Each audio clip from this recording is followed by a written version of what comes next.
본 방송에서 제공하는 투자 정보는 투자 판단에 대한 조언입니다. 방송에서 제공하는 주식의 가치, 가격 상승 및 가격 하락에 대해서는 방송사에서 보장하지 않습니다.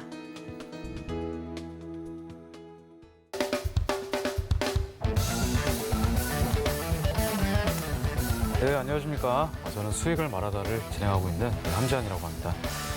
자, 지금 굉장히 다시 한번 비트코인과 암호화폐가 계속 떨어지기만 하다가 재차 이제 새롭게 반등을 또 시작하고 있는 모습인데 제가 지난주에 분명히 설명을 드렸습니다. 한 34,000불에 37,000불 정도 올라가는 사이에 이제 가격대가 충분히 올라갈 수 있는 그런 준비를 마쳤다. 네, 그렇기 때문에 한 2, 3일 정도만 지켜보면은 새로운 그런 불장이 올 것이다라고 제가 지난주에 말씀 좀 드렸는데 그거를 확인 못 하신 분들은 녹화본이 있으니까 보시면 좋을 것 같고, 자, 그래서 현재로서 이제 비트코인이 지금 한 43,600불 정도에서 44,000불 정도 그 사이를 현재 갇혀 있습니다. 그래서 이 가격대를 새롭게 갱신을 해서 새롭게 5만 불 혹은 6만 불까지 올라갈 것인가, 아니면 다시 한번 이 떨어지는 추세의 연장선인가, 네, 그것도 같이 분석을 좀 해보도록 할 겁니다. 자, 그래서 저는 기술적 분석뿐만 아니라 이제 오늘 여러분들께 설명드리고 싶은 게 바로 이제 온체인 데이터를 활용을 해서 이제 비트코인이 장기적으로 올라갈 수밖에 없는 그런 근본적인 이유, 그 다음에 알트코인들이 새롭게 또 이제 불장을 새롭게 진입을 했다라는 것도 다시 한번 설명을 좀 드려보도록 하겠습니다. 자, 우선은 비트코인 일봉 차트를 좀 같이 확인을 해보도록 할게요. 자, 일단은 여러분들 비트코인 일봉 차트를 확인을 해보시면은 현재 하락세를 멈추고 다시 한번 이 자리에서 반등이 나오고 있는 모습인데, 자, 우선은 우리가 여기서부터 여기까지 떨어진 추세를 하나의 파동으로 한번 이어보도록 한다면, 지금 현재 자, 고점이 68,000불, 그리고 저점이 33,200불입니다. 자, 그래서 현재 이게 하락 추세의 연장선이라고 한다면 보통은 0.5라인까지는 약간 되돌림을 줄 수가 있어요. 그러니까 아직까지는 이게 전반적인 상승 트렌드의 채널로서 바뀌었다라는 그런 추세는 아닙니다. 제가 지난주에도 말씀 좀 드렸지만은 크게 반등이 올 수 있지만 추세가 완벽하게 상승 추세로 전환이 됐다. 이 기술적 분석만으로는 보기 힘들다, 아직은. 네, 그렇게 말씀드렸죠. 자, 그 이유가 무엇이냐면, 일단 우리가 피보나치 되돌림으로 계산을 해봤을 때 보통은 0.382, 그러니까 38.2점, 그 다음에 0.5라인, 그 다음에 0.618, 요 라인이 바로 이제 되돌림 구간이 되겠습니다. 근데 현재는 지금 0.236 구간인 41,500불을 가볍게 뛰어넘고 지금 0.382 정도 46,700불 정도까지 약간의 상승 여력은 충분히 있어 보입니다. 자, 그래서 우리가 이 가격대를 한번 분석을 해보자면은, 일단은 자, 46,700불 정도의 저항선이 한번 있고요. 그 다음에 자, 0.5 정도, 네, 이 정도가 굉장히 좀 강력한 그런 저항선이 아닌가 싶습니다. 그래서 5만 불 정도까지가 2차 본격적인 저항선이 되겠다. 자, 근데 이게 한 번에 올라가지는 않을 거고요. 아마 천천히 숨을 고르면서 이런 식으로 올라갈 겁니다. 그래서 이 부분에서 매물대를 만들어 주고요. 다시 한번 강력하게 이렇게 위로 올라갈 수 있는 그런 모멘텀이 충분히 저는 있다. 네, 이렇게 보여진다. 네, 이렇게 설명을 좀 드려볼 수 있도록 하겠습니다. 자, 그리고 제가 이 비트코인이 저점에서 충분히 반등이 나올 것이라고 예상을 한 건 무엇이냐면, 일단은 비트코인이 여러 알트코인들을 리드하는 건 맞지만 저는 요즘에는 이제 비트코인뿐만 아니라 뭐 이더리움을 필두로 한 여러 가지 뭐 암호화폐 시가총액도 같이 동반 상승하면은 그거를 이제 비트코인이 따라가는 그런 형상도 최근은 좀 많이 보여지고 있다. 네, 이렇게 여러분들 저는 생각이 들거든요. 자, 그래서 제가 이제 비트코인이 저점에서 반등했던 거를 말씀 좀 드리면은, 우선은 제가 요 알트코인 인덱스, 이 알트코인 인덱스를 좀 확인을 하고 그 다음에 충분히 올라갈 수 있는 가능성이 있다라고 보시는 게, 자, 여기 아래쪽에 엄청난 거래량을 여러분들 보실 수가 있을 겁니다. 자, 이게 무엇이냐면 이게 음봉이잖아요, 그죠? 이 파란 색깔이 음봉이고 빨간 색깔이 이제 거래량, 하락 거래량입니다. 그러니까 매도로서 나왔던 거래량인데, 지금 보시면은 여기서 이렇게 종가가 연속적으로 떨어지는데, 자, 이 하락하는 음봉의 거래량이 이렇게 증가했다가 감소하는 그런 흐름을 보였다. 그 설명을 좀 드렸고요. 여기가 이제 이 캔들이 형성이 되면은 다시 한번 반등의 기회가 올 것이다라고 설명을 드렸는데, 그 다음에 여기서 언제냐면 이게 1월 24일입니다. 1월 24일 날 이런 식으로 자, 음봉의 몸통의 크기가 점점 줄어들면서 엄청난 대량의 그런 거래량이 발생을 했다. 근데 이게 이 해머 패턴이라는 겁니다. 그러니까 아래 꼬리가 달린 그런 패턴이다. 근데 보시게 되면은 이 음봉의 이 몸통의 크기가 점점 줄어든 거를 제가 확인을 했습니다. 그리고 나서 이렇게 장대 거래량을 세웠다는 얘기는요. 이걸 다른 말로 표현하면 이게 쇼 스퀴즈라는 겁니다. 그러니까 쇼 스퀴즈라는 건 무엇이냐면 여기에 엄청난 이 매도 물량이 이 청산이 된 겁니다. 청산, 그죠? 자, 우리가 이 비트코인뿐만 아니라 알트코인들은 우리가 선물 거래라는 게 있잖아요, 그죠? 자, 현물과 선물이 있는데 이 현물과 선물이 유기적으로 계속 이제 가격 데이터를 주고받으면서 가격을 리드합니다. 근데 이제 대부분 암호화폐 같은 경우에는 선물 시장이 압도적으로 현물 시장보다 크기 때문에 선물 시장이 현물 시장을 이끈다고 봐도 과언이 아닐 정도예요. 그렇기 때문에 여러분들은 이 선물 시장을 보셔야 된다. 지금 이게 알트코인 인덱스 퍼페추얼 퓨처스잖아요, 그죠? 퓨처스라는 게 선물이라는 거예요. 그죠? 그래서 이 선물 거래량이 압도적으로 많이 나옴으로써 여기서 대량의 매도 거래량이 청산이 됐다. 자, 매도 거래량이 청산이 되면 어떻게 돼? 가격이 반대로 올라가겠죠. 급등이 나오게 된다. 그러니까 이런 것들이 우리가 이제 큰 기술적 반등이라고 저희가 얘기를 해볼 수가 있는 거예요. 자, 그래서 이 자리부터 크게 올라간 뒤에 다시 한번 매물을 소화시키고 여기서 본격적으로 가격이 상승을 했죠. 자, 본격적으로 가격이 상승한 자리가 바로 이 자리입니다. 자, 이때가 2월 4일입니다. 정확하게 일주일 전이에요. 그래서 일주일 전에 조만간 이제 비트코인뿐만 아니라 암호화폐들이 다시 한번 크게 올라갈 수 있는 그런 구간이 나올 것이다. 제가 이렇게 설명을 좀 드렸습니다. 근데 지금도 약간 숨고르기 중이지만은 항상 뉴스는 여러분들 참 믿을 만하게 못 되는 게 일단은 과거에 얼마 전까지만 하더라도 한 2, 3주 전까지만 하더라도 비트코인이 3만 불, 2만 불 왔다 갔다 할 때 비트코인은 끝났다. 비트코인은 3만 불 혹은 2만 불까지 점차적으로 떨어질 것이다라고 하는 그런 포워드 뉴스들이 굉장히 많았습니다. 근데 지금 이렇게 갑자기 비트코인이 급등을 하고 알트코인들이 올라가니까 다시 비트코인이 6만 대로 올라갈 거라고 하는 그런 뉴스들이 막 나오고 있잖아요. 그래서 여러분들은 뉴스에 일비하실 필요가 전혀 없습니다. 그러니까 뉴스는 말 그대로 그냥 사람들의 기대심이 반영된 것 뿐이에요. 그죠? 그렇기 때문에 긍정적인 뉴스가 나오든 부정적인 뉴스가 나오든 여러분들이 이 비트코인의 가치를 믿으신다면 그냥 꾸준히 계속 떨어질 때마다 사시는 게 제가 보기에 좋을 겁니다. 자, 그래서 비트코인은 충분히 올라갈 수 있는 모멘텀이 충분히 형성이 됐기 때문에 여러분들은 천천히 마음의 여유를 가지고 한번 트레이딩을 해보시면 좋을 것 같아요. 자, 그리고 제가 온체인 데이터에 대한 그런 내용을 설명을 좀 드릴 건데, 자, 온체인 데이터라고 하는 것은 이따 설명드리겠지만 이 기술적 분석과 더불어서 새롭게 이제 비트코인이라고 하는 블록체인이죠. 비트코인뿐만 아니라 여러 가지 알트코인들은 블록체인 기반으로 움직입니다. 근데 블록체인은 제가 예전에 설명드렸다시피 자, 분산 원장 기술로 얘기를 해볼 수가 있어요. 그렇기 때문에 모든 블록들이 노드라고 하죠. 해시값, 그죠? 이 트랜잭션들이 다 블록체인 상에 기록이 됩니다. 그렇기 때문에 얼마나 많은 그런 자금들이 유입이 되고 그리고 얼마나 많은 자금들이 뭐 개인 지갑으로 옮겨지는지 뭐 그런 것들을 이제 분석을 한 것이 바로 이제 온체인 데이터입니다. 자, 그래서 온체인 데이터를 오늘 좀 배워보면서 비트코인이 장기적으로 올라갈 수밖에 없는 그런 제가 근본적인 이유에 대해서 한번 설명을 좀 드려보도록 하겠습니다. 자, 이번 시간 굉장히 좀 유의미한 시간이니까 집중해서 들어주시고 이 강의가 끝나면 마지막으로 이제 올라갈 수 있는 그런 알트코인들을 전반적인 기술적 분석을 통해서 마무리 짓도록 한번 해보도록 하겠습니다. 자, 보시면은 여러분들 암호화폐 온체인 데이터에서 알아보자라고 제가 제목을 붙였습니다. 자, 온체인 데이터는 무엇이냐? 그죠? 자, 체인이라고 하는 게 뭐예요? 체인이라고 하는 게 이 블록체인, 그러니까 블록들이 체인처럼 연결되어 있다고 해서 체인이라고 보는 거죠. 자, 근데 여러분들이 비트코인을 투자할 때 정말 여러분들이 이 온체인 데이터를 보지 않으면 이것은 제가 보기에 시대에 굉장히 뒤처진 그런 흐름이다. 이렇게 볼 수가 있습니다. 근데 아직까지도 이 온체인 데이터를 잘 믿지 못하고 그냥 단순하게 차트 분석, 단순한 기술적 분석에만 목매시는 분들이 굉장히 많아요. 그리고 여러분들 업비트나 빗썸 같은 걸로 매매를 많이 하시잖아요. 그러면 거래소에서 뭐 캔들, MACD 기술적 분석 다 좋은데 그거 플러스 이제는 이 비트코인, 그러니까 암호화폐의 그런 블록체인 세계에만 존재하는 이 온체인 데이터를 보실 필요가 있겠다. 자, 온이라고 하는 게 뭐예요? 켜져 있다는 얘기죠. 뭐뭐 위에 있다는 얘기입니다. 그러니까 체인 위에 있는 데이터를 싹 다 보여준다. 이렇게 볼 수가 있겠습니다. 자, 지금 요거는 무엇이냐면요. 지금 이 알트코인들의 자금이 이제 흡수가 되는 거를 제가 갖고 와봤습니다.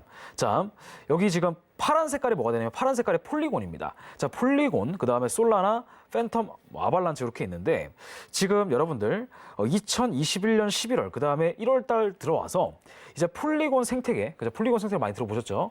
이 솔라나처럼 새로운 생태계 기반으로 이제 토큰들이 많이 발행이 되는데 이 폴리곤 생태계에 기반한 토큰들이 많이 올라갈 수 있다라고 하는 그런 가능성을 지금 보여주고 있는 겁니다. 지금 파란 색깔이 바로 이제 폴리곤 그런 자금인데 천천히 이렇게 올라가고 있는 거 보이시죠? 천천히 상승이 나오고 있다. 그 다음에 모든 암호화폐가 지금 솔라나도 그렇고 팬텀도 그렇고 아발란체 같은 경우에도 마찬가지로 지금 다시 한번 새롭게 불장에 도입이 되고 있다. 이렇게 여러분들 볼 수가 있겠습니다. 그래서 지금은 비트코인은 아마 천천히 나중에 가격이 올라갈 것이지만 이제는 알트코인들의 세계가 다시 한번 도래되지 않았나. 저는 그렇게 분석을 좀 해보도록 하겠습니다. 자, 여러분들 온체인 데이터에 대한 개념을 좀 간단하게 정리를 좀 해보도록 할게요. 자, 온체인 데이터는 무엇이냐면요. 이 블록체인, 그러니까 온체인 데이터에 대한 조감도, 그러니까 조감도입니다. 그러니까 뭐냐면 여러분들이 어떤 건물을 볼 때 건물의 조감도라는 게 있잖아요. 그러니까 건물이 뭐 이게 콘크리트 벽으로 지어져 있으면은, 그죠? 이게 뭐 설계도뿐만 아니라, 그러니까 전반적으로 그 건물을 짓기 전에 미리 모형 같은 거를 만들어 놓은 겁니다. 그래서 뭐 어디에 비상구가 있고, 뭐 창문은 몇 개 있으며, 그죠? 뭐 시설은 어떻게 갖춰져 있는 거를 우리가 볼 수가 있잖아요. 그 전반적인 큰 그림을 본다는 얘기예요. 그 조감도라는 거죠. 그래서 기록된 모든 거래를 우리가 눈으로 들여다볼 수 있습니다. 제가 만약에 비트코인 1비트코인을 지금 누구한테 보낸다고 했을 때 제가 지금 시간이 16시 9분 57초입니다. 근데 이때 제가 1비트코인을 제 친구한테 만약에 비트코인을 보낸다고 가정을 해볼게요. 그러면은 그 트랜잭션 값을 우리가 비트코인 홈페이지에 들어가면은 다 볼 수가 있습니다. 그죠? 이거 누구나 다 볼 수가 있어요. 전 세계 어느 사람이든 비트코인을 이용하는 사람들은 다 볼 수가 있다. 근데 비트코인뿐만 아니라 이더리움뿐만 아니라 전반적인 모든 알트코인들이 다 이 블록체인 기반으로 만들어졌기 때문에 모든 데이터를 눈으로 볼 수 있습니다. 자, 그래서 이것은 바로 이제 분산 원장제에서 비롯된다. 그래서 이러한 투명성을 활용을 해서 채굴자에게 지급되는 이제 코인 발송 금액 있죠. 내가 예를 들어서 뭐 1비트코인 혹은 1이더리움, 0.1 이더리움 이런 것들. 그 다음에 내가 방금 전에 보낸 시간, 그 다음에 상대방한테 보낸 지갑 주소, 아니면 내가 코인을 입금받는 입금 주소, 그 다음에 수수료, 그죠? 그 트랜잭션 피라고 하겠죠? 그런 것들을 다 보여주는 겁니다. 그래서 그런 원시 데이터를 온체인 데이터에서 추출할 수가 있는 것이고 그 데이터를 이제 그래프화 시킨 것이 바로 이제 지금 보여드릴 그런 자료가 되겠습니다. 그래서 온체인 프로세스에 숨어 있을 여지가 거의 없다라고 하는 것은 그러니까 다 완전하게 보여진다는 얘기예요. 이게 블록체인 시스템이 해킹이 되지 않는 이상은 다 보여집니다. 그래서 말 그대로 온체인이 되는 겁니다. 온체인이 돼서 비트코인 네트워크에 우리가 일시적인 감시자가 될 수 있는 거예요. 그죠? 그러니까 누가 누구한테 돈을 보냈다. 그러니까 이게 특정 누구를 특정할 수는 없겠지만은 그 거래소에 혹은 그 특정 지갑을 추적할 수는 있겠죠. 그래서 이러한 원시적인 정보를 바탕으로 우리가 가진 자원을 이제 분석에 투입을 한다면, 그죠? 온체인 분석은 이제 트레이더들, 거래자들이 우위를 점할 수 있는 비트코인 밸류에이션의 새로운 틀이 될 수 있다. 이렇게 설명을 드리는 겁니다. 그래서 단순하게 여러분들이 비트코인의 가격이 오르고 떨어지는 것만 관심이 있으신 분들이 많으신데 비트코인을 장기간으로 10만 불, 100만 불 이상 보시는 분들은 반드시 온체인 데이터를 공부를 해주시는 게 제가 보기엔 좋을 겁니다. 자, 그럼 온체인 데이터가 정확하게 대표적으로 어떤 데이터들이 있는지 같이 분석을 해보도록 하겠습니다. 자, 일단 핵심적으로 봐야 되는 데이터가 몇 개가 있어요. 한 3-4개 정도 있는데 원래는 뭐 수십 개 있습니다. 근데 오늘은 좀 대표적인 3-4개 정도만 소개를 해드리고 이번 강의를 마치도록 할 겁니다. 자, 일단 여러분들 여기 보시면은 익스체인지 인플로우, 그 다음에 익스체인지 아웃플로우, 그 다음에 넷플로우가 있죠. 이게 무엇이냐면 거래소로 들어가고 나가는 코인의 양을 의미합니다. 자, 우리가 거래소로 코인을 보내는 이유, 그죠? 우리가 거래소로 입금하는 거 아니에요. 입금은 말 그대로 내가 코인을 사기 위한 거고, 내가 만약에 어떤 코인을 뭐 다른 거래소에서 다른 거래소로 옮긴다. 내가 예를 들어서 뭐 바이낸스에서 빗썸으로 옮긴다라든지, 그죠? 뭐 빗썸에서 업비트로 옮긴다라든지 그 거래소 자체에 옮기는 것도 있을 것이고, 아니면 내가 예전에 뭐 개인 지갑으로 뭐 에어드랍을 받은 코인이라든지, 아니면은 뭐 예전에 내가 뭐 IDO나 ICO 참여해가지고 그 초기 그 코인들 있잖아요. 그런 것들 다 개인 지갑에 있단 말이에요. 그럼 개인 지갑들을 거래소로 옮기는 이유. 자, 거래소로 옮기는 이유 뭘까요? 당연히 코인을 팔기 위해서, 그죠? 내 코인을 현금화시키기 위해서 거래소로 옮기는 거잖아요. 자, 그렇기 때문에 거래소로 들어가고 나가는 코인의 양을 분석을 해보면, 자, 거래소로 들어가는 코인의 양이 많아진다면 당연히 가격이 떨어질 가능성이 높겠죠. 그러니까 무조건 떨어진다는 얘기가 아니에요. 그 코인들을 팔아서 다른 코인들로 이제 살 수가 있단 말이에요. 자, 예를 들어서 빗썸에 뭐 1000개 비트코인이 입금이 됐다. 그러면 그 비트코인들을 일단은 현금화를 시킬 거 아니에요. 그죠?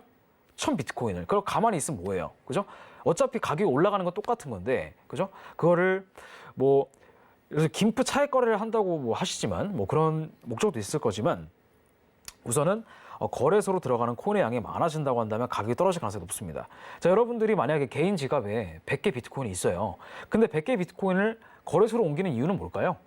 근데 그거를 가장 가만히 현금화를 시키지 않고 개인 지갑에 놓고 있으면 그거는 나중에 가치가 떨어지면은 현금화 시킬 수가 없는 거잖아요. 말 그대로 사이버 머니인 거죠. 근데 내가 그거를 US 테더로 바꾸든지 원화로 바꿔서 수익을 내려고 한다면 당연히 거래소로 입금을 해야 되겠다. 거래소로 코인을 전송한다. 그래서 개인 지갑에서 코인으로 옮겨가는 그런 양이 많아지면 많아질수록 가격은 떨어질 가능성이 높습니다. 자, 반대로 자, 거래소에서 개인 지갑으로 옮겨가는 코인의 양이 많아진다면 가격은 올라갈 수밖에 없죠. 왜냐하면 여러분들 유동성 풀이라고 들어보셨을 거예요. 그러니까 디파이 요즘 많이 들어보셨죠? 자, 디파이 뭐 플랫폼, 예를 들어서 뭐 팬케이크 수업이라든지 유니스왑이라든지 뭐 그런 수업 있잖아요. 그런 것들도 다 개인 지갑으로 연동을 시켜가지고 그 풀에다가 코인을 채굴하는 겁니다. 그죠? 근데 요즘에 디파이가 굉장히 핫하잖아요. 아니면 NFT라든지 뭐 그런 뭐 내가 사이버상에서 어떤 코인들을 전송할 때, 그죠?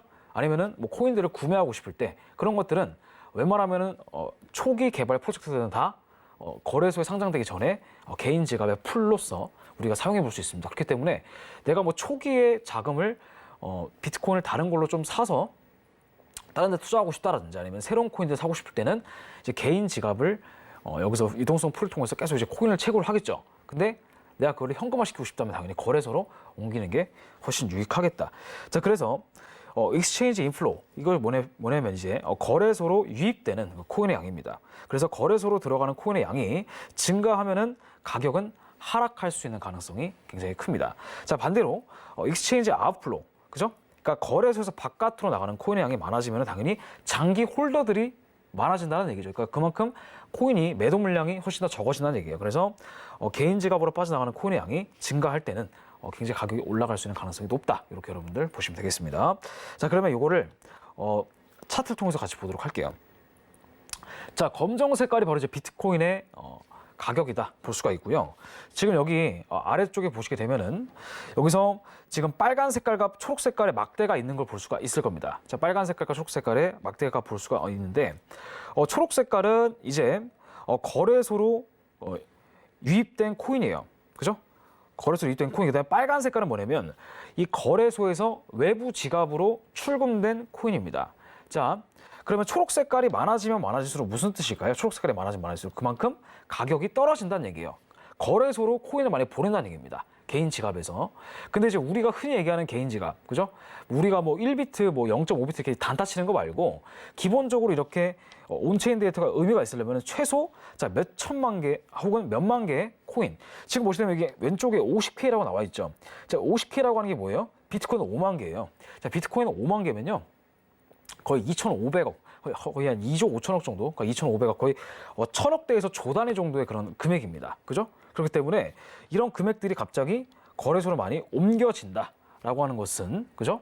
아, 그만큼의 비트코인들을 처분하기 위해서 옮겨지는 것이구나. 그래서 충분히 유의미한 그런 지표가 되겠다라는 거. 그 다음에 빨간 색깔로 떨어진다는 건 뭐예요? 이 코인들을 다 어디로 옮긴다? 어디로? 다 개인 지갑으로 옮긴다. 그러면 이 빨간 색깔로 본격적으로 떨어지기 시작하는 그 부분이 바로 비트코인의 저점이 될 수 있다. 지금 비트코인이 올라가고 있는 이 시점에서 다시 한번 이 빨간 색깔 막대가 아래쪽으로 떨어지고 있는 거 보이시죠? 이건 무엇이냐면 비트코인을 사서 다 어디로 옮긴다? 개인 지갑으로 옮기고 있다는 얘기입니다. 그만큼 비트코인이 올라갈 수 있는 가능성이 높기 때문에, 그죠? 가격이 올라가게 되는 거죠. 자, 비트코인을 개인 지갑으로 옮기는 이유는 뭐예요? 간단하죠? 비트코인 기반의 디파이들이 많이 생겼기 때문입니다. 그러니까 내가 비트코인 요즘에 1비트코인 내가 맡기면 이자율 얼마나 주는지 아세요? 많이 주는 데는 연이자 20%까지 줍니다. 그죠? 근데 여러분들 시중은행, 그죠? 지금 금리가 1.5%도 안 돼요. 그죠? 1.2% 거의 1% 정도의 제로금리 비슷한 그런 금리인데, 자, 20배 차이 나는 겁니다. 비트코인 하나만 갖고 있었을 뿐인데. 그렇기 때문에 내가 비트코인이 정말 안전자산을 생각하는 사람들이 많다면, 그죠? 당연히 이것은, 그죠? 무조건 해야 되는 거죠. 무조건 남는 장사잖아요. 그죠? 20%가 남는데. 근데 내가 돈 1,000만 원 20% 남기면 200만 원밖에 안 되지만 내가 만약에 돈 1억, 돈 10억이 있다면, 그죠? 10억에 20%면 얼마예요? 2억이잖아요. 1년 동안의 이자가 10억 기준으로 2억이 나온다라는 거예요. 그죠? 그럼 웬만한 건물주, 그죠? 웬만한 건물주 월세 받는 것보다 훨씬 더 이득이 크다. 비트코인의 가격이 계속 올라갈 거라고 하는 그 충분한 장기 우상향의 그런 모멘텀이 있다고 한다면, 그죠? 그렇기 때문에 우리는 이 익스체인지 인 아웃플로우를 통해서 전반적으로 거래소로 이제 보내는 코인의 양이 많아지면은 가격은 떨어질 가능성이 높고, 이제 거래소에서 이제 외부로 출금되는 코인의 양이 많아지면 많아질수록 가격은 올라갈 수밖에 없겠다. 근데 이게 100%라는 건 아닙니다. 근데 그럴 가능성이 높은 거죠. 아시겠죠? 자, 이렇게 볼 수가 있겠습니다. 자, 그 다음에 두 번째입니다. 두 번째는 바로 이제 익스체인지 레저브라고 하는 건데, 자, 거래소에서 갖고 있는 코인의 보유량입니다. 그죠? 자, 거래소에서 갖고 있는 코인의 보유량. 그래서 이 익스체인지 인플로 양이 커지면, 자, 방금 전에 설명드렸던 자, 거래소에서 갖고 있는 코인의 보유량도 같이 커집니다. 같이 커져요. 그래서 하락 유발 가능성이 있습니다. 자, 방금 전에 설명드렸던 것과 마찬가지예요. 자, 거래소로 왜 보낼까요? 코인을 당연히 팔기 위해서, 현금화 시키기 위해서 보낼 거라는 거죠. 자, 그래서 익스체인지 인플로우 양이 커지면, 자, 익스체인지 레저브도 같이 커졌다. 그 다음에 익스체인지 아웃플로우 양이 커지면, 자, 익스체인지 레저브도 같이 적어진다. 그래서 상승 유발 가능성이 더 크다. 그래서 익스체인지 레저브가 높으면 높을수록 매도 가능한 코인의 개수가 점점 더 많아지므로 떨어질 가능성이 이제 높아진다. 이렇게 볼 수가 있습니다. 자, 그래서 우리가 핵심적으로 볼 것은 비트코인이 내가 만약에 장기 홀더들인데 갑자기 익스체인지 레저브가 높아져요. 그죠? 거래소에 코인의 양이 점점 높아진다는 얘기. 그러면은 조금씩 현금화를 시켜가지고 폭락을 대비할 수가 있을 것이고, 그 다음에 가격이 충분히 많이 떨어지는데 전반적으로 익스체인지 레저브가 낮아져요. 계속. 그죠? 거래소에서 갖고 있는 코인의 그런 개수가 낮아진다면 당연히 장기 홀더들이 점점 증가하기 때문에 가격은 자연스럽게 수요와 공급의 법칙에 의해서 올라갈 수밖에 없다는 겁니다. 자, 어떤 느낌인지 명확하게 이해가 되셨을 거라 생각합니다. 자, 익스체인지 레저브 예시인데 지금 보시게 되면요, 여러분들. 자, 비트코인이 최근에 많이 올라갔다가 여기서 지금 엄청나게 많이 떨어졌을 때 그때 여러분들 무슨 생각하셨어요? 비트코인 시즌 끝났다라고 보셨죠? 자, 근데 아래쪽에는 전혀 다른 차트가 있습니다. 자, 이 파란 색깔이 익스체인지 레저브입니다. 자, 가격이 떨어지는데 거래소에서 갖고 있는 코인의 양이 점점 줄어요. 이 말은 무슨 뜻일까요? 그죠? 이게 유동성이 많이 없기 때문에 단순하게 포워드 뉴스 때문에 패닉셀이 나온 것 뿐이지 진짜 세력들은 저점에서 뭐 하고 있었다? 주워 담고 있었다는 얘기입니다. 이렇게 여러분들 해석하시는 거예요. 자, 비트코인의 가격이 떨어져요. 근데 그죠? 익스체인지 레저블도 계속 떨어진다. 그럼 비트코인의 거래소의 보유량이 점점 많아지는데, 그죠? 왜 가격은 떨어질까? 그것은 이제 우리가 패닉셀을 유도하는 거예요. 유도하고 가격이 많이 떨어졌을 때 대량으로 코인을 구매해서 개인 지갑으로 옮기는 겁니다. 자, 그래서 지금 비트코인이 저점을 제가 충분히 찍었다라고 보는 게 바로 이제 비트코인과, 그죠? 방금 전에 보여드렸던 익스체인지 레저브의 그 완전한, 그죠? 상관계수가 거의 비슷하게, 그죠? 같이 움직이는 커플링의 그런 관계였다가 디커플링이 되고 있는 거예요, 이제. 가격이 다시 올라가고 있는 시점. 그러면 이 자리가 본격적으로 다시 저점을 찍고 6만 불, 60K를 우리가 또 다시 한번 볼 수가 있겠다. 자, 이런 개념입니다. 자, 그 다음에 또 세 번째는 무엇이냐면요. 바로 익스체인지 어드레스 카운트라고 해서, 자, 거래소 지갑 주소 유효 개수라는 게 있습니다. 자, 이건 뭐냐면, 자, 거래소의 지갑 주소의 유효 개수가 많아질수록 앞으로의 가격 변동성이 위든 아래든 커질 수가 있다는 얘기예요. 그러니까 무슨 말이냐면요. 자, 거래소의 지갑들이 많아져요. 그러니까 개인 지갑들이 많아진다는 얘기예요. 그러면은 개인 지갑들이 많아진다. 그러면 그만큼 코인을 전송하고 팔겠죠. 혹은 전송받고 다른 코인을 사겠죠. 그죠? 그렇기 때문에 이 활성화되는 이 지갑의 개수가 점점 더 많아지면 많아질수록 무슨 뜻이냐면은 가격 변동성이 훨씬 더 커진다는 얘기입니다. 그래서 현재 비트코인의 가격이 저가 부분에서 유효 개수가 증가한다면, 그죠? 활성화되는 지갑 개수가 좀 많아져요. 그럼 어떻게 될까요? 가격이 올라갈 가능성이 높겠죠. 가격 변동성이 커질 수가 있다는 얘기입니다. 자, 근데 만약에 가격이 올라가고 있어요. 고가 부분에서. 근데 유효 개수가 줄어든다면 조만간 고점일 가능성이 있다는 얘기입니다. 이게 무조건 고점이라는 얘기가 아니라 조만간 고점일 가능성이 있으니까 가격이 조정을 한번 줄 수도 있겠구나. 왜냐면은 이게 더 올라갈 수도 있고 떨어질 수도 있겠지만은 조정이 올 가능성이 충분히 있다라는 겁니다. 자, 그리고 익스체인지 디파스팅 애드레스라고 하는 것은 무엇이냐면 거래소에 예금하는 그런 주소들이에요. 자, 거래소에 예금한 주소들. 그래서 거래소에 예금하는 지갑 주소가 늘어나면 늘어날수록, 그죠? 우리가 예금을 왜 할까요? 거래소 여러분들 입금 왜 해요? 그죠? 이유가 있죠. 다 코인을 사기 위해서, 그죠? 코인을 팔기 위해서 입금한 사람도 분명히 있겠지만 그건 선물 거래일 때만 해당되는 것이고, 선물 거래 빼고 현물 거래일 때는 여러분들이 거래소 입금하는 이유는 다 그거잖아요. 코인을 사기 위해서. 코인을 여러분들이 사게 되면 당연히 조금이라도 1%, 단 0.01%라도 가격에 변동이 있을 수가 있다는 겁니다. 그래서 가격이 올라갈 수가 있다. 자, 그래서 거래소 예금하는 지갑 주소가 감소하면은 가격이 하락할 수 있는 가능성도 있다. 자, 그래서 거래소에 디파짓하기 위한 것, 그죠? 거래소에 디파짓하는 이유는 바로 이제 여러분들이 코인을 사기 위해서, 가격적인 상승에 그런 메리트가 있기 위해서 여러분들이 코인을 사는 거죠.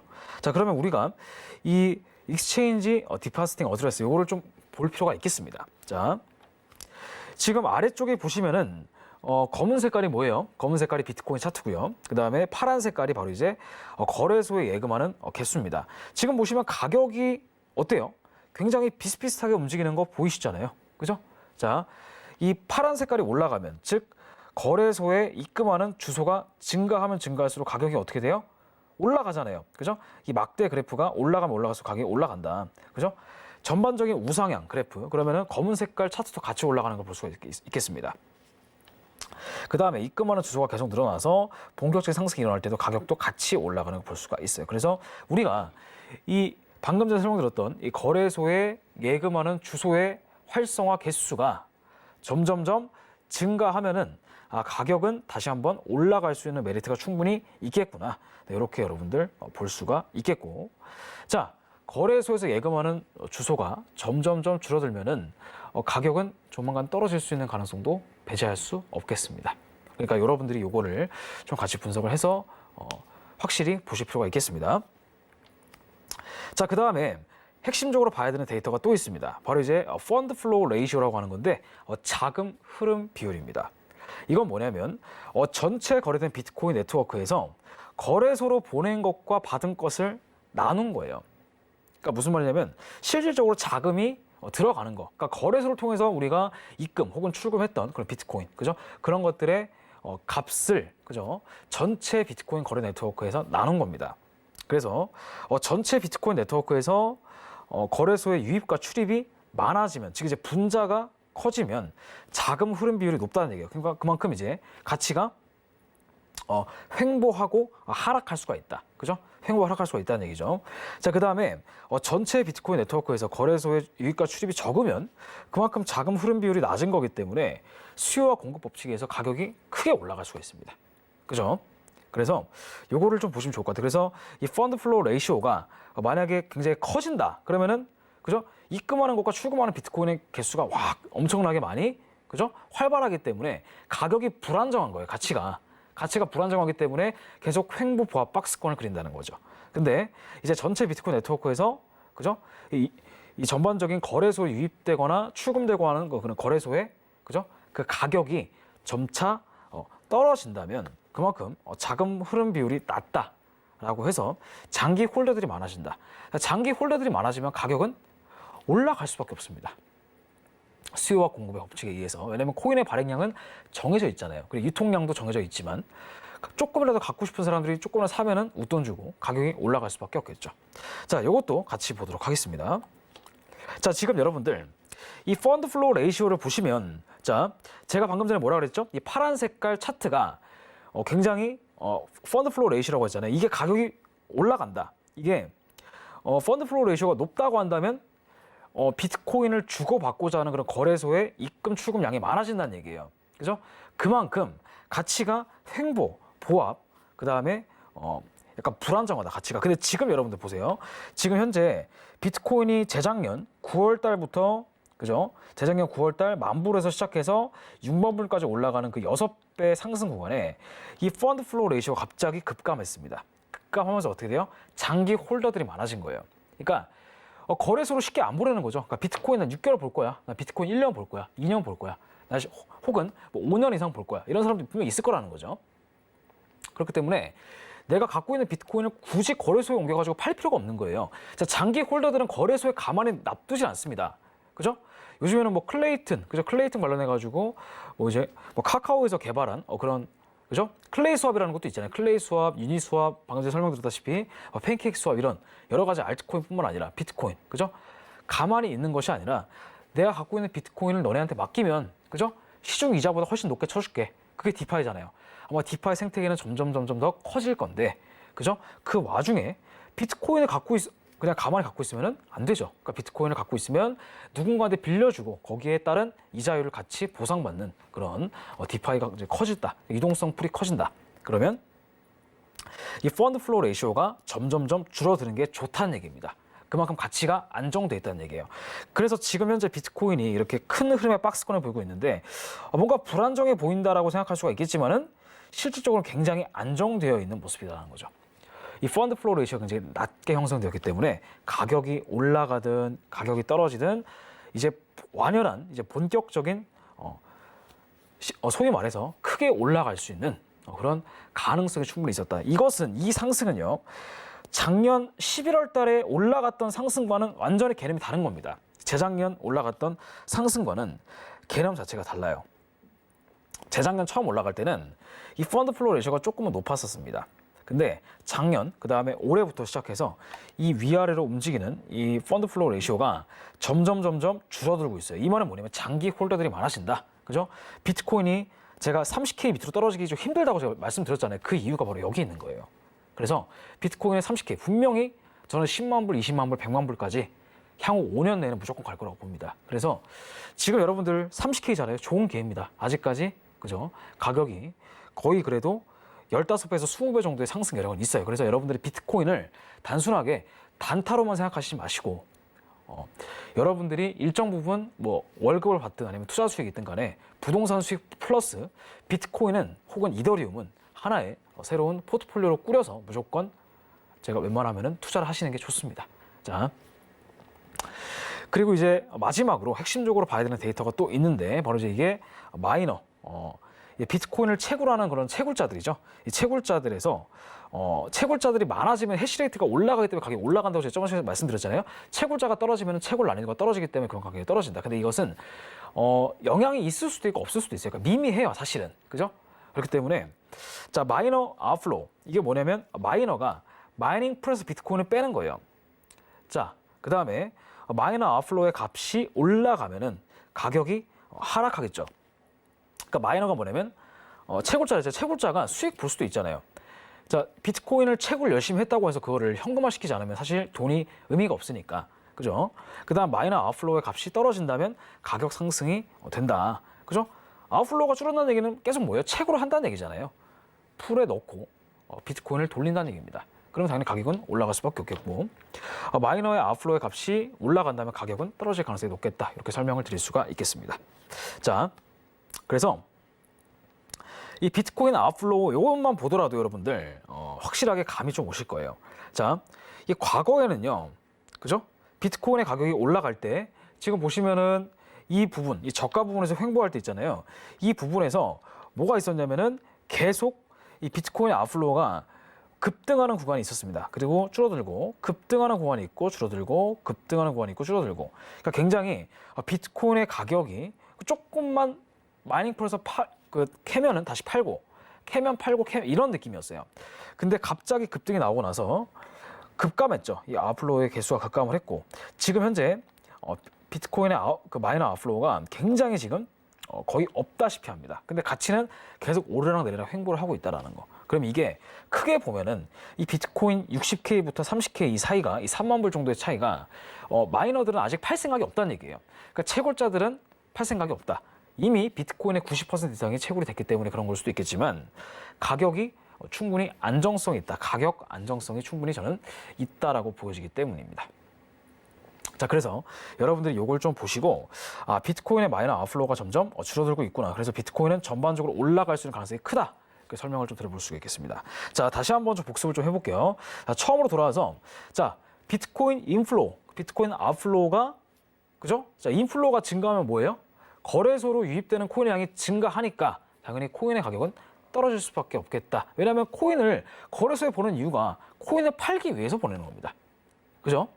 그 다음에 거래소에서 개인의 지갑으로 옮기는 것은 뭐냐면 나 이 코인 당분간 팔지 않고 유동성 풀이나 마이닝 풀에다가 집어넣고 코인을 채굴할 거야 라고 하는 사람들의 의사를 볼 수 있는 겁니다. 그렇기 때문에 자, 개인의 지갑으로서의 그런 유출이 많으면 가격은 올라갈 수밖에 없겠다. 그럴 가능성이 높다. 이렇게 설명을 드려볼 수가 있겠습니다. 그 다음에 이제 익스체인지 레저브 같은 경우에는 이제 거래소로 이제 코인을 보내는 양, 그죠? 거래소에서 코인을 보내는 양이 많아지면 당연히 거래소에서 갖고 있는 코인의 양도 점점점 증가하겠죠. 자, 방금 전에 설명드렸다시피 가격이 디커플링을 보입니다. 그죠? 비트코인이 올라가면은 자, 익스체인지 레저브는 떨어지고요. 비트코인 가격이 떨어지면 익스체인지 레저브는 올라갈 수밖에 없겠죠. 디커플링이었다가 최근에 커플링을 보였습니다. 그러니까 익스체인지 레저브와 그죠? 비트코인 가격이 커플링을 보이는 이유는 그죠? 이게 이 마켓 메이커라고 하는 그런 시장의 조장 세력들이 그죠? 이 시장을 움직이고 있는 겁니다. 개인 투자자들의 패닉세를 유도하고 그 다음에 많이 최단기간 팔아서 가격이 좀 많이 떨어지면은 저점에서 계속 이제 쓸어 담는 그런 형태의 패턴을 취하고 있다. 지금도 마찬가지예요, 사실은. 그래서 최근에 가격이 많이 떨어졌던 것도 이런 패턴의 일환이다. 그래서 지금은 45K. 솔직히 45K 저항받고 떨어질 수도 있고 하지만 저는 여기서 30K까지는 떨어지긴 굉장히 힘들다고 봅니다. 자, 그 다음 마지막으로 익스체인지 디파짓. 이것도 마찬가지예요. 거래소로 예금하는 코인에 거래소로 예금하는 주소가 많아지면 당연히 활성 개수가 늘어나니까 가격은 올라갈 수밖에 없고, 그죠? 거래소로 예금하는 그 주소들이 줄어든다면 가격은 떨어질 수밖에 없다. 이것도 당연한 얘기죠. 그 다음에 비트코인 펀드 플로우 레시오. 이건 반대입니다. 이거 반대예요.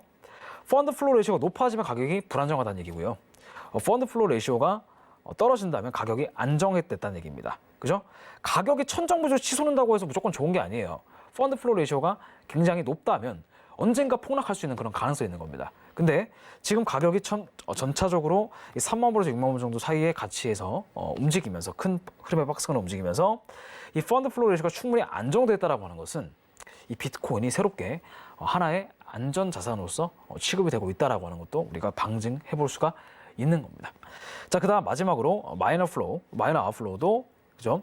채굴자가 계속 아웃플로우가 증가한다면 가격은 떨어질 수밖에 없어요. 근데 아웃플로우가 감소했다는 얘기는요, 마이너들이 현재 비트코인을 채굴을 계속하면서 그죠? 이거를 거래소로 팔 생각이 없다는 얘기입니다. 그만큼 가치가 더 올라갈 수 있다는 가능성이 더 많아진 거고, 그럴 만한 사람들이 더 많아졌다는 얘기예요. 그러니까 이것도 핵심적으로 보시면 좋을 것 같습니다. 자, 그래서 온체인 데이터에 대해서 설명을 좀 드렸고요. 자, 이제는 비트코인을 좀 분석을 좀 해볼게요. 비트코인 좀 분석을 해보면서 올라갈 수 있는 그런 가능성도 같이 한번 조금 자세하게 분석을 해볼게요. 일단은 이더리움부터 먼저 볼게요. 자, 이더리움은 현재 지금 일봉상 기준으로 봤을 때 이 추세선 있죠. 이 추세선을 일단 돌파를 했습니다. 근데 제가 아까 설명드렸다시피 가치가 한 번에 올라가는 건 절대 없어요. 한 번에 올라가는 건 절대 없고 한 번 정도는 조정을 줍니다. 근데 그런 것들이 이제 피보나치 되돌림으로 우리가 분석해 볼 수가 있고요. 자, 지금 피보나치 되돌림 분석했을 때 38.2 라인이 3,200불 정도. 여기서 1차 조정이 왔습니다. 그래서 가장 베스트 시나리오는 뭐냐면요, 한 번 1차적으로 조정을 줄 거예요. 어떻게 줄 거냐면은 이 자리에서 충분히 매물을 한번 지지를 해줄 겁니다. 매물 지지를 해주고 다시 한번 이런 식으로 쌍바닥 형태를 만들 겁니다. 그래서 이제는 0.5 라인, 그러니까 3,500불 정도까지 다시 한번 상승 여력이 있고요. 그 다음에 올라가게 되면은 자, 0.618까지. 0.618을 돌파한다면 다시 이제 6만 불까지 우리가 볼 수가 있는 거예요. 그러니까 지금 비트코인뿐만 아니라 이더리움은 이제 5천 불까지 우리도 가능성이 있다. 고점이 4,500불이니까 충분히 올라갈 수 있어요. 근데 이제는 이런 식으로 가격이 좀 올라가지 않을까. 그래서 한번 조정을 주고 상승 채널을 그려가지 않을까 싶습니다. 요거를 좀 중장기적으로 본다면, 자, 이렇게 볼 수가 있단 말이에요. 비트코인. 자, 지금 이더리움. 그러면은 이더리움 같은 경우도 이런 식으로 자, 저점부터 고점까지 분석을 해서 여기서부터 여기까지 1차 파동이라고 봤을 때 만약에 이 전고점을 돌파하면서 강력하게 올라간다. 그러니까 이런 식으로 저점을 다지면서 자, 이런 식으로 채널이 올라간다고 한다면 그 향후에 이더리움도 거의 한 8,000불까지는 상승 여력이 있다라고 보여지는 거죠. 자, 이더리움의 가능성 충분히 상승 여력이 8,000불까지 있다. 자, 그 다음에 비트코인도 마찬가지입니다. 자, 비트코인도 현재 이런 식으로 박스권을 그리고 있죠. 자, 박스권을 그리고 있는데 제가 설명드렸다시피 아까 비트코인의 가치가 이런 식으로 크게 횡보한다 하더라도 아까 우리가 온체인 데이터 봤잖아요. 그죠? 이 펀드 플로우 레이시오가 굉장히 낮다라고 하는 거. 그만큼 충분히 이렇게 큰 흐름의 박스가 한 2번 정도 이렇게 형성됐다는 얘기입니다. 이 말은 요게 이제 위로 뚫리는 순간 다시 한번 전에 올라갔던 상승폭만큼이나 더 올라갈 수가 있어요. 그러니까 지금이 제가 보기엔 기회입니다. 조금 떨어질 수는 있어요. 약간 크게 반등이 나왔기 때문에. 근데 비트코인의 가치를 믿으신다면 여러분들은 최소 2배 정도는 수익을 거둘 수가 있을 거예요. 자, 요거는 여러분들 개인의 투자는 개인의 선택이니까 따로 말씀드리진 않을 거지만 자, 이것도 반감기 이후에 크게 상승 여력의 패턴을 분석을 해본다면은 이것도 전고점을 뛰어넘을 때 10만 9천 불까지 그죠? 2차 상승이 있을 것이다. 그죠? 대신에 전고점을 돌파해야 돼요. 근데 지금 보면 이렇게 확실히 거의 쌍바닥을 찍었다고 볼 수가 있습니다. 쌍바닥을 확실히 제가 보기에 찍어줬어요. 그죠? 충분한 조정이 있었기 때문에 자, 최악의 경우에는 이걸 크게 본다면 다시 한번 어디까지? 다시 한번 이 하나의 패턴을 피보나치로 이어본다면 다시 한번 46,000불 혹은 5만 불까지 가격의 조정을 주고 떨어질 수도 있겠습니다. 하지만 이 41,000불 밑으로는 떨어지기가 굉장히 힘들 거예요. 지금 가격이 33,000불이니까 약간 조정을 줄 수 있어요. 근데 41,000불까지는 떨어지기가 굉장히 힘들 것이다. 떨어진다 하더라도 다시 한번 크게 기술적 반등이 분명히 올 것이라고 저는 말씀을 좀 드립니다. 그래서 41,000불에서 현재 가격이 43,000불이니까 41,000불, 42,000불 이 자리가 굉장히 강력한 그런 지지선이다. 이렇게 여러분들 볼 수가 있습니다. 이 자리 한번 생각을 해주시면 제가 보기 좋을 것 같아요. 비트코인 같은 경우도 이렇게 보시면 좋을 것 같고 자, 그 다음에 지금 종목들이 굉장히 좀 많이 올라갔어요. 솔라나 같은 경우에도 지금 자금의 유입이 크게 아까 되고 있는 거 보셨죠? 자, 솔라나도 현재 이런 식으로 추세선을 가속화된 추세선을 한번 이어보면은 이런 식으로 자, 추세 이탈이 나온 걸 볼 수가 있겠습니다. 자, 그리고 이것도 우리가 떨어진 파동부터 저점까지 하나의 파동이라고 생각을 해본다라고 한다면 자, 여기도 0.382, 그 다음에 0.5, 그 다음에 0.618 정도까지의 가격의 되돌림 그런 가능성도 충분히 있다. 그죠? 충분히 있어 보여요. 그리고 요거는 이제 거래량으로 제가 좀 분석을 좀 해보도록 할게요. 자, 거래량 분석이 정말 여러분들 의미가 좀 있습니다. 근데 주봉상으로 봤을 때는 아직까지는 이렇게 한번 횡보를 하고 다시 올라갈 수 있다라고 보여지는데 자, 일봉상으로도 좀 볼게요. 일봉상과 그 다음에 3일봉. 3일봉 기준으로는 자, 제가 이 자리 말씀드렸죠. 충분히 저가를 찍었다. 그죠? 그 이유는 떨어지면서 거래량이 어떻게 됐어요? 증가했다 감소하는 패턴을 보였고 그 다음에 종가가 연속적으로 떨어지면서 다시 한번 강하게 올라가고 있고 지금 현재 솔라나가 110불 정도인데 104불 정도가 강력한 지지선이라고 볼 수가 있습니다. 얼마라고 설명드렸냐면 104불이요. 자, 104불 정도가 강력한 지지선이에요. 그러니까 여러분들은 이 자리에서 한번 매수를 조금 가격이 도달했을 때 자, 들어가 보시면 제가 보기에는 충분히 여러분들 수익을 낼 수가 있다. 이렇게 좀 보여집니다. 지금 들어가도 사실은 상관이 없다라고 보여지지만 조금 떨어진다고 하면 104불 정도까지는 일정 부분 조정을 줄 수가 있어요. 자, 그리고 정말 강력한 지지선은 어디냐면 바로 94불입니다. 이 밑에까지 떨어지면 여러분들은 진짜 웬만하면 사시는 게 좋아요. 자, 이런 말씀 진짜 잘 안 드리는데 자, 아마 솔라나는 다시 한번 크게 뛰어 올라갈 가능성이 굉장히 큽니다. 그래서 이 94불 정도까지 가격이 일정 부분 조정을 준다면 이렇게 올라갈 겁니다. 그래서 한 94불 정도에서 여러분들이 충분히 저점이라고 생각을 하고 분할 매수로 접근하시면 제가 보기엔 충분히 수익이 가능하다. 이렇게 볼 수가 있습니다. 자, 그 다음에 가격이 좀 많이 올라간 종목 위주로 한번 좀 보도록 할 건데, 자, 아발란체 아까 봤죠? 자, 아발란체도 지금 자금이 굉장히 많이 유입이 되고 있는 걸 볼 수가 있습니다. 아발란체 같은 경우도. 자, 아발란체 같은 경우에는 현재 일봉상으로 볼게요. 일봉상으로 보게 되면은, 자, 일단은 1차 저항선이 여기에요. 1차 저항선이 지금 현재 87.54 이 자리거든요. 87.54. 근데 여기 딱 걸렸습니다. 걸렸어요.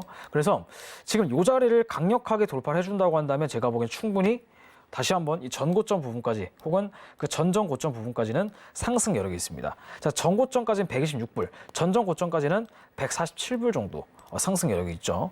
근데 지금 저점에서 뭐가 형성되냐면 상승 거래량이 있습니다. 이게 제가 보기엔 롱 스퀴즈 물량일 수도 있어요. 그래서 약간은 조정을 줄 거예요. 자, 거래량이 압도적으로 많이 들어오면 뭐예요? 이게 저점에서 압도적으로 많이 들어오면 이런 식으로, 그죠? 여기 바로 이제 스퀴즈라고 볼 수 있는데 이거는 고점에서 좀 들어왔기 때문에 약간 떨어졌다가 올라갈 것 같습니다. 그래서 지금 이거를 제가 추세선 한번 이어본다면 이런 그림이에요. 지금 이렇게 이어지시나요? 이런 식으로. 자, 추세선이 이렇게 가격이 올라갈 수가 있다. 이런 식으로 가격이 올라갈 수 있는 가능성이 높다. 그래서 한번 조정을 주고 다시 한번 크게 올라갈 수 있는 가능성. 자, 현재 지금 74불 정도가 1차 저점 지선 부분이니까 이 자리 한번 생각을 해주시면 제가 보기엔 좋을 것 같아요. 자, 그 다음에 에이다. 에이다가 생각보다는 굉장히 많이 횡보를 좀 하고 있는데 지금 에이다가 굉장히 좀 안정적입니다. 지금 보시면 이 자리, 이 매물대를 절대 깨질 않아요. 지금 1.1불, 1불대까지 가격대를 정말 잘 견고하게 지켜주고 있습니다. 자, 여러분들 보시면 아시다시피 주식 같은 경우는 마찬가지로 저점에서 충분히 뭐가 많았으면, 저점에서 충분히 매물 소화, 그죠? 매물 소화가 많았으면은 올라갈 때 나중에 정말 크게 올라가거든요. 근데 에이다는 제가 보기에 진짜 정말 크게 올라갈 코인 중에 하나라고 분석을 드리는 게 뭐냐면 지금 거의 2021년 2월부터 2022년 2월까지 거의 1년 정도를 1불대를 한 번도 깨트린 적이 한 번도 없어요. 그러니까 살짝 밑으로 살짝 떨어졌다가 올라가는 그런 힙소, 슬리피는 있을 수 있었겠지만 굉장히 이 자리를 정말 견고하게 지켜주고 있기 때문에 여러분들은 에이다, 그죠? 에이다 생태계도 지금 이제 약간 개발이 좀 더디긴 하지만 완벽하게 지금 나오고 있거든요. 조만간은 썬데이 수업 같은 경우에도 이제 나오게 될 건데 썬데이 수업은 이제 디파이 플랫폼입니다. 그죠? 근데 그게 이제 에이다 기반으로 하는 플랫폼이에요. 그렇기 때문에 그게 나온다고 한다면 에이다도 굉장히 크게 올라갈 수 있다. 근데 아마 연내 무조건 가지 않을까요? 연내 무조건 가지 않을까? 자, 그래서 이 전고점까지 흐름이 크게 본다면 이런 식으로 지금 채널이 만들어지고 있는 거예요. 자, 크게 본다면 이런 느낌인 거죠. 지금 이렇게 살짝 깨졌지만은 다시 한번 채널 수정이 되면서 전반적으로는 이렇게 이런 그래터 패턴이죠. 이렇게 이런 식으로 가격이 올라가지 않을까 싶습니다. 지금 보시면 이런 그림이거든요. 딱. 그래서 이렇게 채널선을 만들고 한번 떨어졌다가 다시 한번 이런 식으로 올라가는 그런 흐름. 그래서 에이다는 계속 묵혀두시면은 그래도 최소 한 3배에서 4배 정도의 가격 상승 여력은 충분히 저는 있지 않을까 조심스럽게 한번 예측을 해봅니다. 저는 가능성이 있다고 봐요. 왜냐면 이만큼 제가 매물을 오래 소화시켰던 코인은 제가 본 적이 없어요. 그러니까 비트코인도 이 정도로 매물 소화를 이렇게 시키진 않았거든요. 물론 예전에 비트코인이 충분히 떨어졌을 때 이런 패턴이 있는데 지금 제가 보기에는 다시 한번 조만간 큰 불장이 온다면 에이다는 2불 혹은 3불, 4불까지도 충분히 상승 여력이 있으니까 한번 이것도 분석을 해보시면 제가 보기엔 좋을 것 같습니다. 그래서 여러분들 오늘 이제 온체인 데이터뿐만 아니라 이제 여러 가지 비트코인의 기술적 분석, 그 다음에 이더리움, 그다음에 알트코인들의 기술적 분석 같이 분석을 좀 해봤습니다. 어떠셨나요? 공부가 좀 되셨을 거라 저는 생각이 들고요. 자, 다음 시간에도 조금 더 유익한 정보를 가지고 찾아뵙도록 하겠습니다. 자, 여기까지 하겠고요. 다음 시간에 다시 뵙도록 하겠습니다. 자, 시청해주셔서 감사합니다.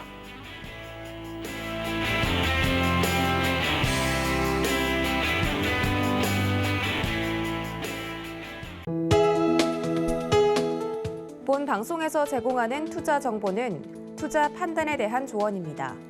방송에서 제공하는 주식의 가치, 가격 상승 및 가격 하락에 대해서는 방송사에서 보장하지 않습니다.